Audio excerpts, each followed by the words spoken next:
Hey guys, welcome back. We are here for another episode of ExcaliburCCG's Comics Reviews. Stay tuned. Let's hear the music.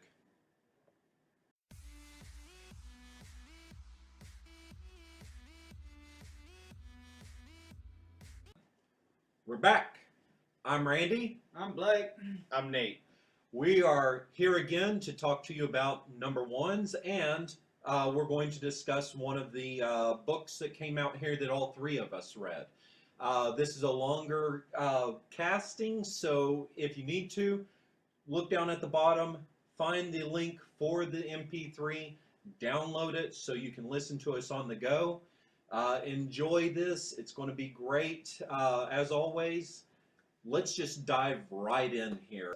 Nathan, talk to me about yours. I picked a horror book this week. I picked Clive Barker's Next Testament, number 3. Cool. Broke a cardinal rule. Normally, I like to give you a book you can just go out and read. You really do need to go get the backstories to this, but you could just pick this book up just like it is. The basic premise is they've dug up an entity who may or may not be God. Okay, yeah. But as the story unravels, you really don't get the sense that it's God, or if it is God, it's not the God that you've gotten from the Bible. Right. And they make some reference to Bible stories.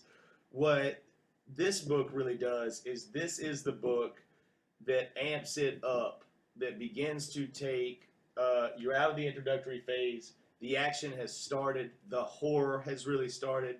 To make a long story short, there's a group and a room full of people that have been amassed by one of the main characters who's a disciple of this entity that they dug up. Right. And this is the turning point in the dinner party where the entity that he's dug up begins to basically just slaughter the people in the dinner party wholesale. And there's a lot of beautiful one-liners. There's a lot of beautiful art. Wick himself is made of color. Right. And so when they draw him, the artist does a fantastic job of from one panel to the next, you see color shifting in him.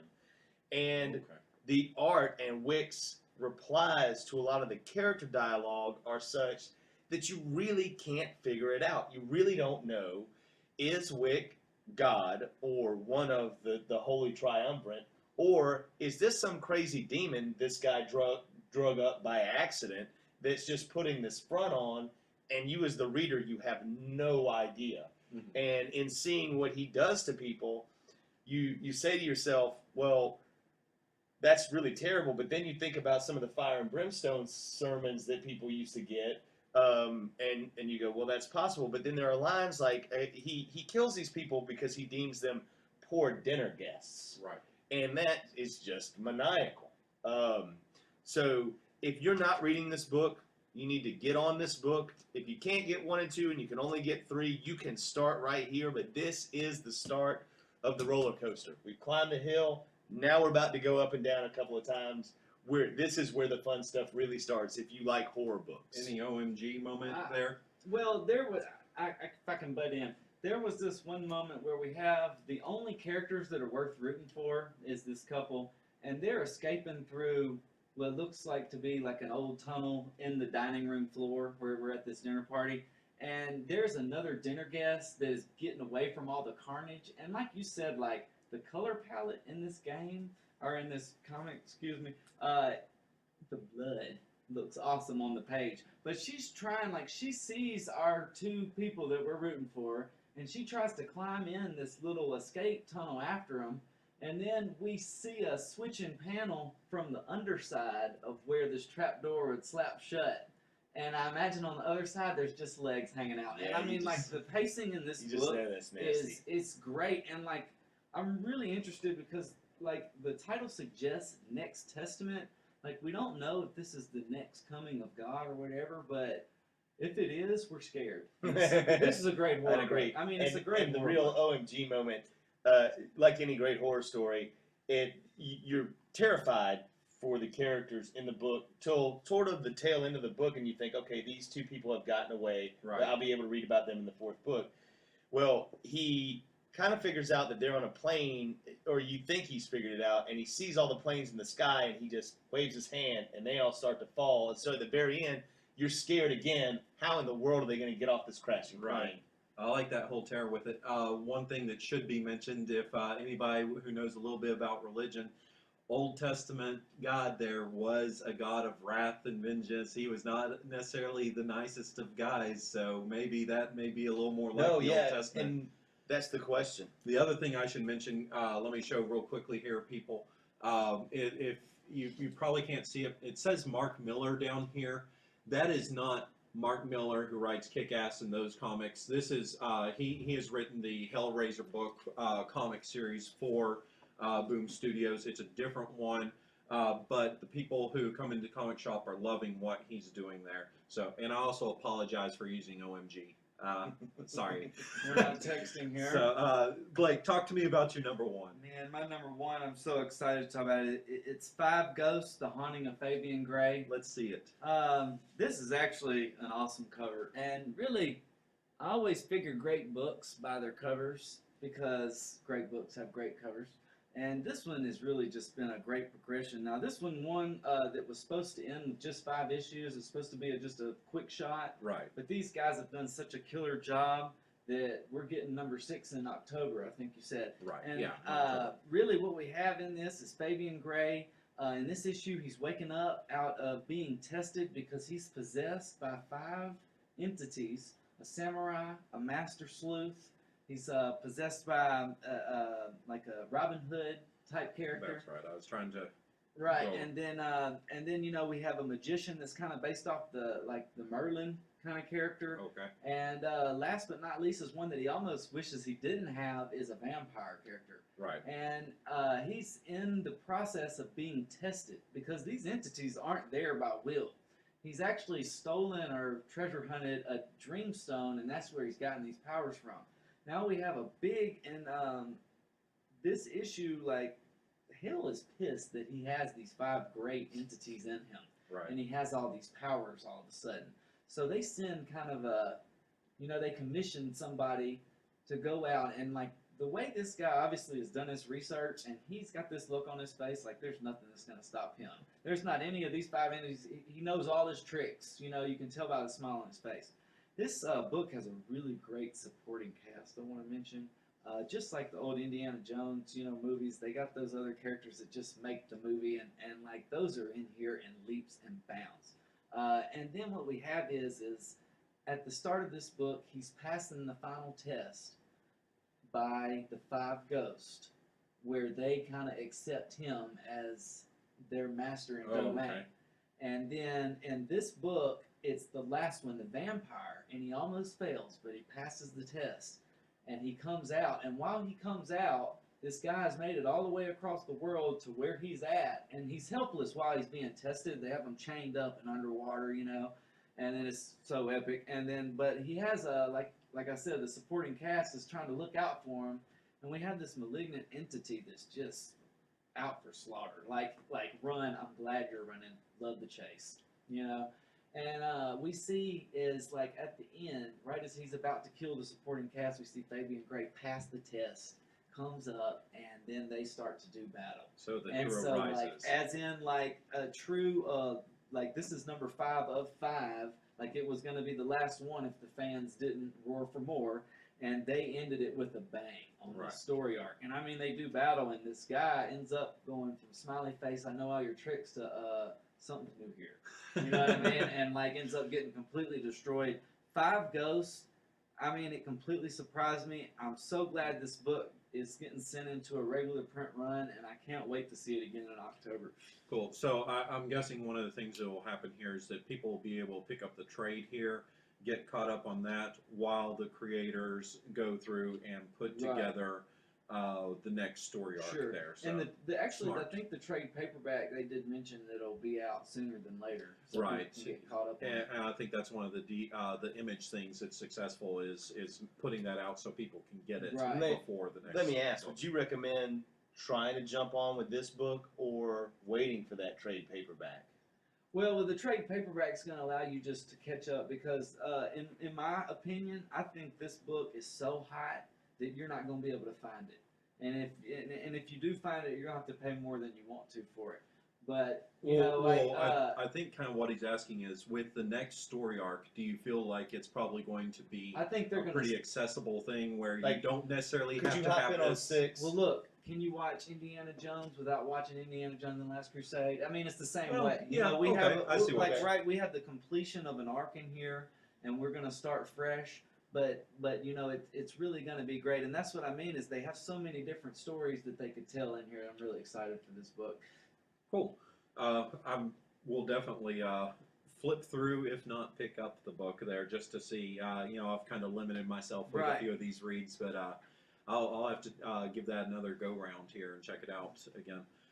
For me, I think I kind of suffered from what you guys did, where we thought it was going to be a light week and hard to make a decision on what's your best read, Yeah. or actually, you know, go, oh, well, this is going to be my surefire. So I flip flopped with some. I'm going with FF number 10 here, written by the amazing Matt Fraction and drawn by Mike Allred of Madman fame. And the great thing here is that the winner for me is that they use, I don't know if it's a true metafiction kind of term here. Metafiction's usually when the writer, like Stephen King and Dark Towers, inserts himself into the book, and in that they The fourth wall, I think they call well, it. he breaks the fourth wall, but he's also like a Deus Ex Machina where he can change what's going on. They don't necessarily do that here. The FF is a replacement for the Fantastic Four while they're off doing adventures, and they have a PR guy who's trying to make them look better after a few kind of bad outings. And one of the things he does is he goes to, since this is the real world in New York City, he goes to Marvel Comics and gets them to write an FF book. So who shows up? Editor Tom Brufort, who is the editor, Matt Fraction, and Mike Allred. So they are in this book, and it's really cool because they are with Ant-Man and the group shrinking down and exploring a dust molecule. And the whole time, Matt Fraction's just swearing left and right, and Scott Lang makes the comment, well, you're going to be writing a kid's book? And they keep on wanting to gladly sacrifice Tom Bruford for whatever there. You know, if he, you know, someone's going to get eaten by this giant tiger, it's going to be him or whatnot. But it's cool to see them actually work themselves into the book. The other really neat thing that works is I'm loving right now what Wolverine and the X-Men is doing and what FF is doing, where they're focusing on some younger characters that maybe aren't going to get into the spotlight anywhere else. And you have like Alex Powers of the Power Pack and some different characters here. Alex Powers is being controlled by Doom, right? Well, being pressured by Doom to commit heinous crimes here. And he questions, he says, do you guys know anybody who's ever committed a murder? Well, this is Medusa and Black Bolt's son on the cover. He says, oh, I know somebody, and he takes him to see his uncle Maximilian, who is the crazy Inhuman, and they play this awesome game of 20 questions where if they don't get the 20 questions, then he gets released. And so on the last question, they fail, and they ask him, what was the answer? And he says, I am free. That's his answer. So we've got two really different sides of things going on in this book where they're juggling the kids, and they're doing a great job of it, and the interaction between these kids and the superhero adults. And I like that they can juggle those two things. I like that they do break the fourth wall with this book. Do they do it well then? They do it very well. And this is another one of those. I like that Matt Fraction has just kind of said at this point, forget you guys, I'm going to write my books like I wrote my independent books. Hawkeye's written that way, and this is definitely written that way. So it has a very independent writing style kind of feel to it. So, if I had a question about this book, it would be, I think we can all agree, Fraction's one of the better guys writing right now at Marvel.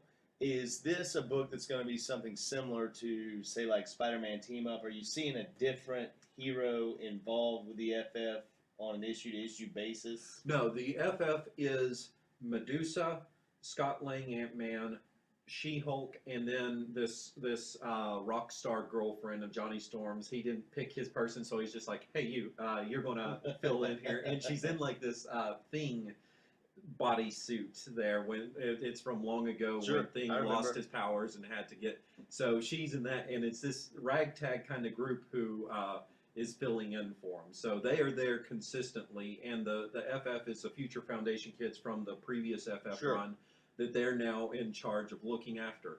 And Mr. Fantastic thought he would Scott Lang would be a good person to do this because he had just lost his daughter, Stature Cassie Lang, of the Young Avengers there, and so there are these children for him to kind of fill that void. Well, let me ask you this one last question. I know I've gone over my And then we'll get to you, my Blake. other time. I read Fantastic Four. Yeah. Do you feel like this book will survive if the Fantastic Four come back? I think it has a definite ending to it for when the Fantastic Four does come back, and they've started to hint at it possibly getting more involved with Fantastic Four. They're two separate entities right now, but I think it has a shelf life because the Fantastic Four will have to be back. What's up? I just wanted to point out that I'm really glad to see people take an interest in characters that aren't being rehashed generation after generation. Because you know what? We can make Wolverine. well, I mean, you could all day long. But I'm really like you said, this is a great team up on this book, and I'm really excited for people to take a chance. I mean, take a chance, Yeah. writers, take a chance. We I- love these books. And when they take the chance, it can oftentimes work. I mean, you do have the messes that are out there, but Yeah. this one definitely works. Yep. There's our number one, guys. We're going to dive in now into a book that all three of us read and take a look at it, dissect it. That book is called Collider. I've been waiting for this for quite some time, and it's finally come out. These guys were on board, looking forward to it.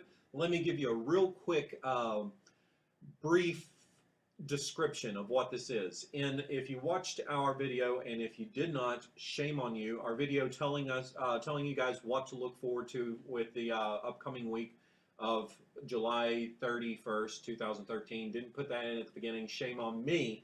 That video said I compared this to Eureka. This world where physics is going crazy and people live with it. That's not quite true, because it is a world where physics has gone crazy and people do live with it, but it's not just surrounding them everywhere. It's like tears in fabric of time or space that occur, and they have to jump on this and repair it. They have a group called the Federal Bureau of Physics that, they call 911. Do you need the police? Do you need the fire department? Do you need the FBP? Or physics. Yeah, or physics. Do you need one of these? They have that set in place where it repairs these tears. Now what we get is our main character, Adam, whose father we are introduced at the beginning, who is there at ground zero when something terrible happens to physics. And we're following him along as he is part of the FBP, and they are come across something that should have been run of the mill and obviously is not.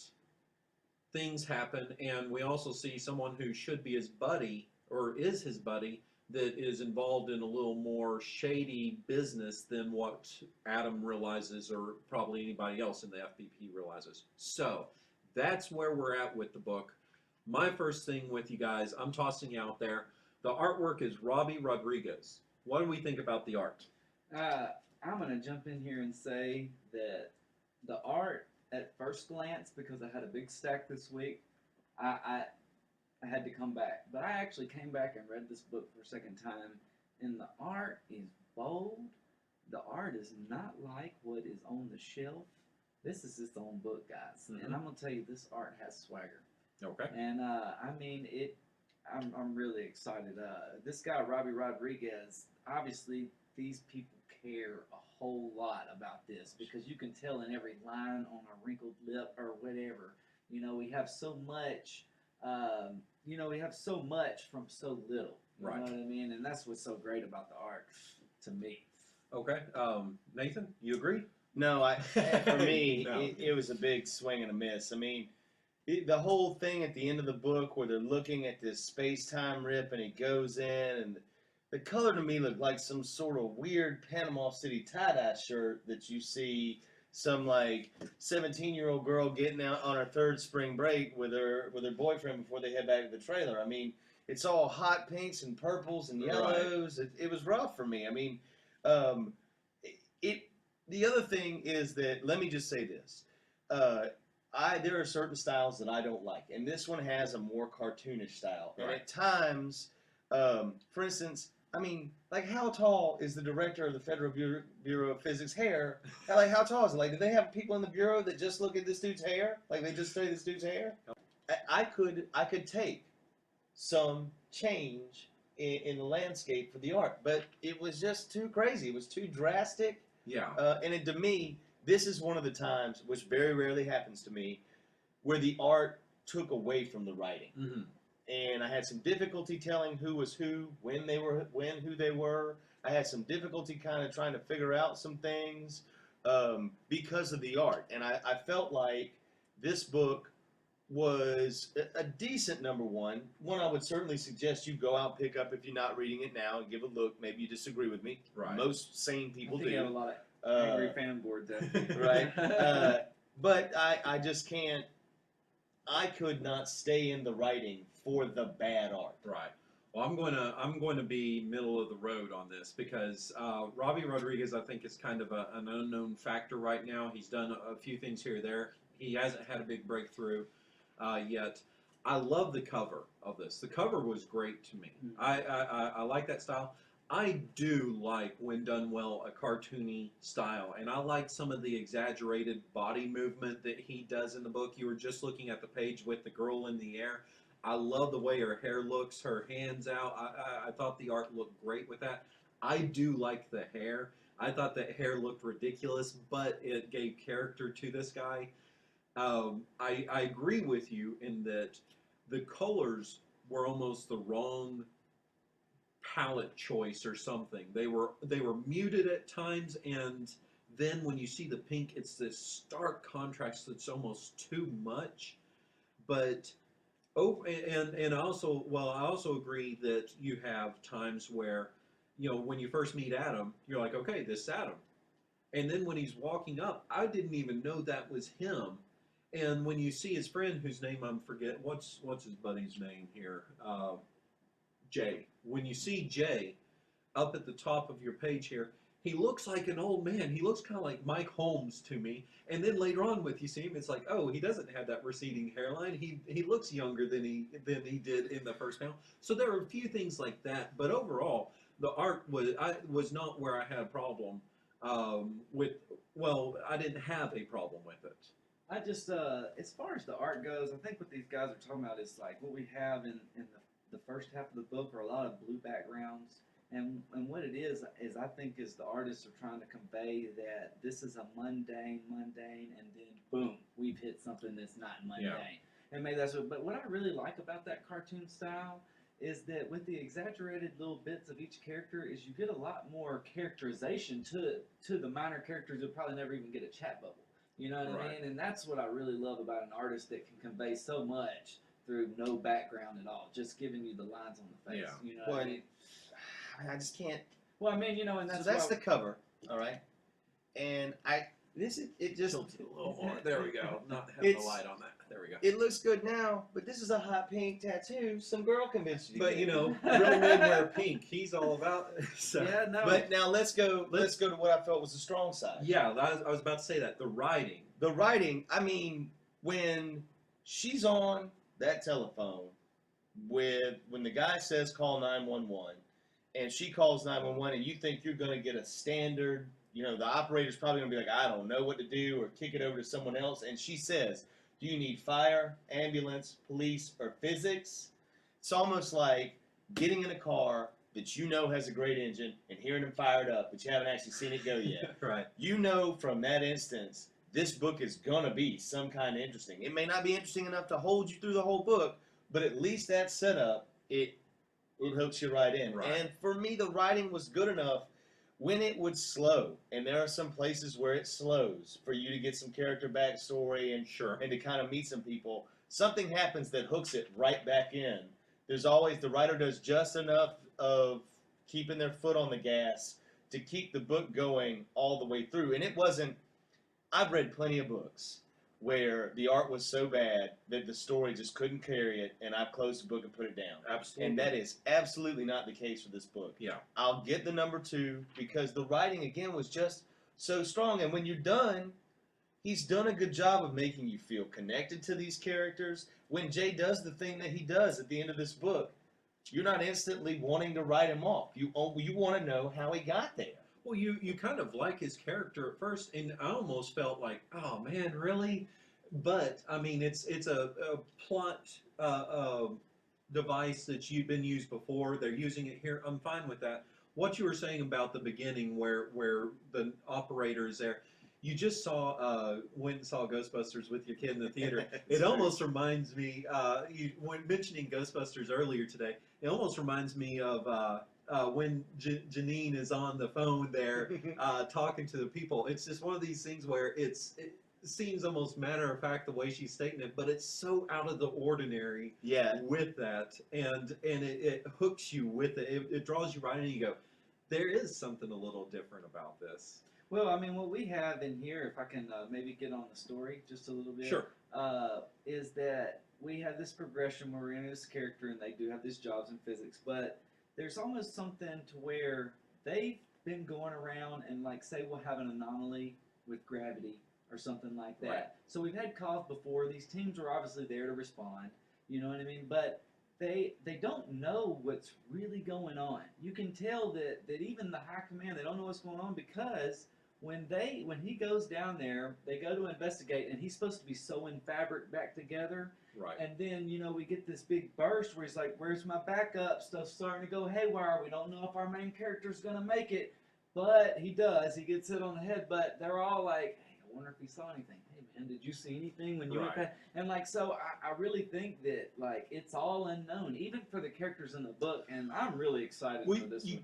You definitely get the sense that the people in the Bureau don't have a complete grasp on what's going on, but Jay's interaction with those people in the very end of the book leads you to believe there may be somebody who thinks they know. They do, yeah. What's going on. And again, so this is one, again, and I hate to go and mention the art after we've gotten off of it, but the writing was it was getting slow, and then they're going to lower Jay into this time, space, temporal anomaly, and he's going to do his thing. Right. And I really wanted to see that and wanted to read it. And the writer did such a great job of, while he was in there, I really was not sure if we just gotten a 3-card Monty, if they hadn't given us a lead character they were going to kill in the front to make this book really pull you in. And I really kind of hope they do it. But then it turned into a Pepto-Bismol nightmare. Well, no, I mean, and like I said, everybody should go judge it for itself, but this book is definitely one to watch out for, because it's not like every other book on the shelf. This book has something. They have a story they're going to tell. And as far as the art goes, it really almost is reminiscent to the Boondock Saints or the Boondocks off of... I can definitely see what I mean? I think that's good. It's got a good Boondocks vibe, and I love that. I love the art, and you know what? I think I agreed with you on the first read through, but after I read through it a second time, it completely changed my mind. Well, I'm going to disagree in some way there and say I don't know if this is going to be a real hot ticket item.